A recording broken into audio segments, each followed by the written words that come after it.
Hello. I'm going to talk to you about winter today and being prepared for it. Talk about route planning, kit, weather, types of terrain, and maybe a little bit about how I use my mountaintop radio station when I get there. Today's a snowshoe day. Now, as you can see, we've had a fair bit of snow, and that was the first thing that impacted my route choice for today. It's actually snowed about 3 or 4 inches of fresh snow overnight that wasn't expected. So today, well, I picked a hill that had an easy angled slope. This is a vehicle track, a Land Rover track in the summer. So what does that mean? Well, I don't need ice axe and crampons. There's no chance of an avalanche on this hill, but as you can hear, I've got the snowshoes with me because we're looking at probably 6 inches of powder. Temperature -4 degrees C, probably -7 at summit, -12 degrees with wind chill. That also dictates the summit. I'm going for a summit that's got a decent sized cairn on the top for a bit of shelter. Weather forecasts. I use 2. In this country, the MWIS.org provides brilliant mountain forecasts. And then there's a relatively new weather forecast site that covers a good bit of the planet, mountainweather.com. And it tries to do specific forecasts for individual hills. So I use both of them to get a picture of what the bigger picture is looking like and also the specifics for the area I want to go to.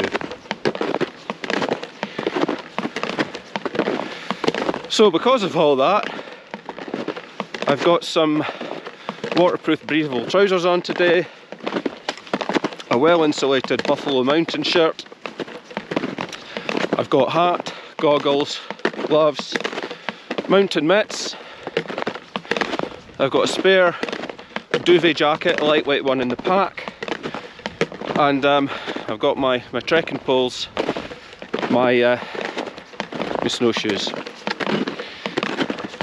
For navigation, it's a straightforward hill I've been up umpteen times, which is another reason I chose it for today. I know my way up and down here. In a whiteout, I've got my GPS to rely on.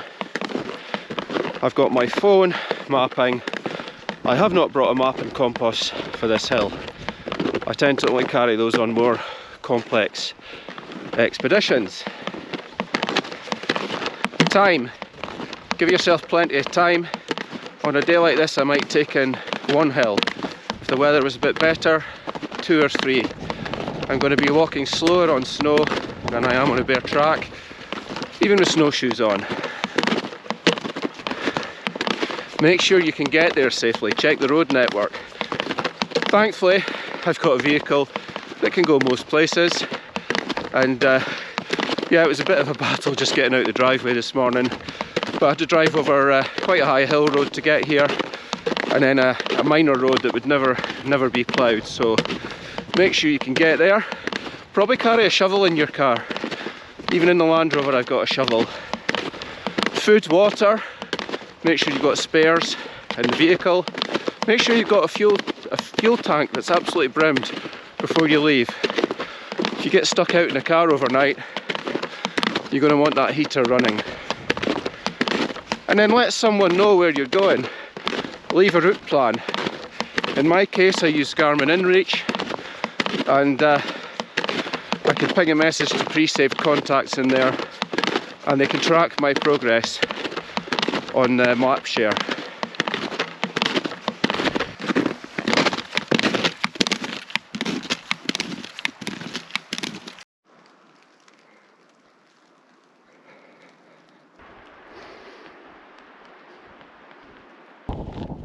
Okay, now I'm out on the moor, and that's presenting a bit more wind because I'm out of the shelter of the trees.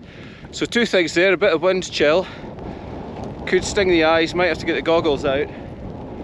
And then the track's going to be full of drifting snow, so it's going to be heavy going from now on. The most important thing be prepared to turn back. That hill's going to be there tomorrow. Make sure you are.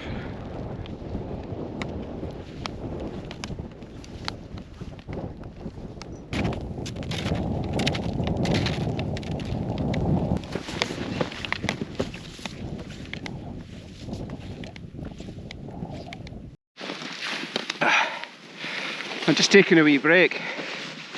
It's important to keep hydrated, even in winter. You might not feel thirsty, but you're certainly sweating and breathing it out.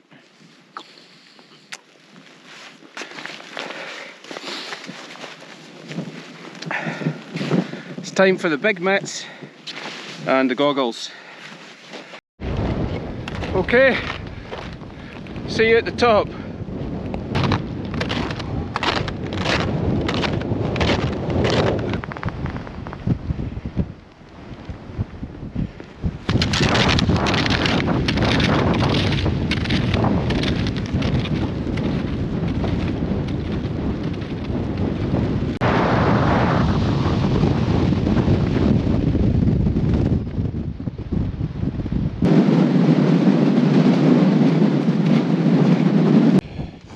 Well, I'm here and I don't want to hang around too long because I will get cold. There's perspiration inside my clothing from climbing.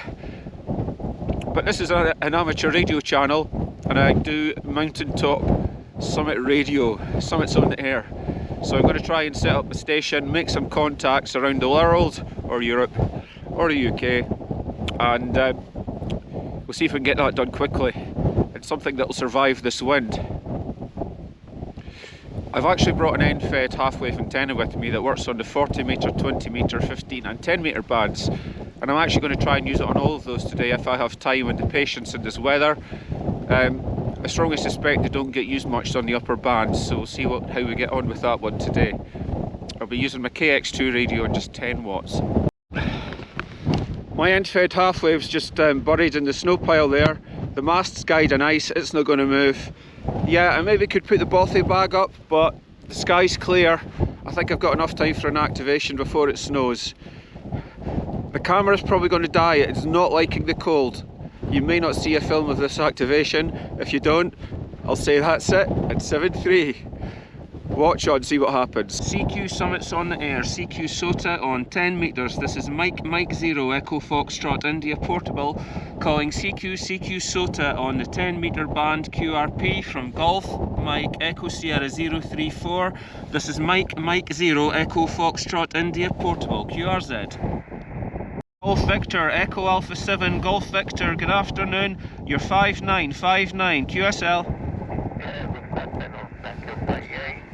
10 metres. 15 metres. QRZ.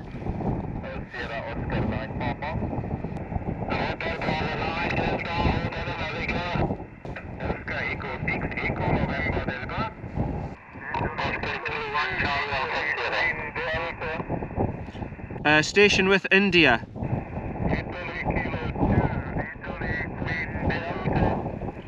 Italy Kilo 2, Italy Queen Delta, good afternoon, 5-9 in the clear.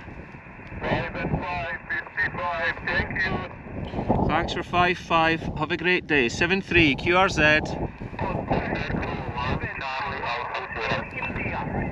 I'm going to call that a success. I survived. Just going to get back down now. And just like that, it's all calm again. I only lasted 10 minutes operating the radio on that summit before my fingers had frozen. Okay, back in the woods now, so let me tell you how that went and how exhausting that was. I only lasted 10 minutes on the radio before my fingers were absolutely frozen, and yeah, okay, if I'd jumped inside the bothy bag I would have lasted a bit longer, but it was a beautiful sunny lunchtime and I was enjoying being there, and I actually felt a little bit of warmth from the sun on my face for a little while. Then there's the actual the hike. Quite exhausting. Coming back down, The snow had all shifted again, there was no visibility of my foot tracks on the way up, and even with snowshoes I was in half a metre of snow at times. This is an 8 mile or 12k hike I'm doing today, and my legs feel like I've probably done twice that, and it's taken me a lot longer than actually even I thought. So the question you have to ask yourself, if you're going to go to the hills in winter, are you ready? If you've got any questions or any comments about any of the kit that you've seen today, or any questions about just winter hill climbing in general, then please do ask. If you don't want to see them in the comments, then you can drop me an email and you know where to find that. Oh, like all expeditions or everything I'm involved in, there's always one failure. That's my water bottle. Very slightly frozen solid.